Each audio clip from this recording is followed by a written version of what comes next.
अहम अपडेट है, आजम सवाती को कोयटा में ड्यूटी मजिस्ट्रेट की अदालत में पेश कर दिया गया है। इस पर बात करेंगे डॉन न्यूज के नुमाइंदे गालिब निहाज से। गालिब, बताइएगा क्या ताज़ा तरीन अपडेट्स हैं? जी, मामला कुछ यूं है कि कुछ लाख में जो आजम सवाती के खिलाफ केस दर्ज था, उस पर आज जो है वो उनको डिप्टी मजिस्ट्रेट के सामने पेश किया गया है। डिप्टी मजिस्ट्रेट जो पुलिस है उसने इस बात की इस्तदा की कि आजम सवाती का 10 रोजा रिमांड दिया जाए, ताहम अदालत ने 5 रोजा रिमांड पर आजम सवाती को पुलिस के हवाले कर दिया है।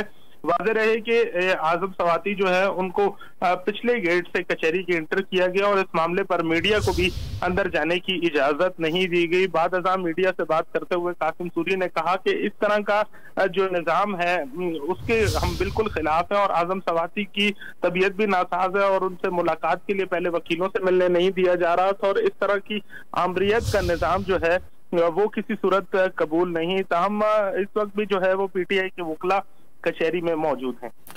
गालिब निहाद, आपका बहुत शुक्रिया।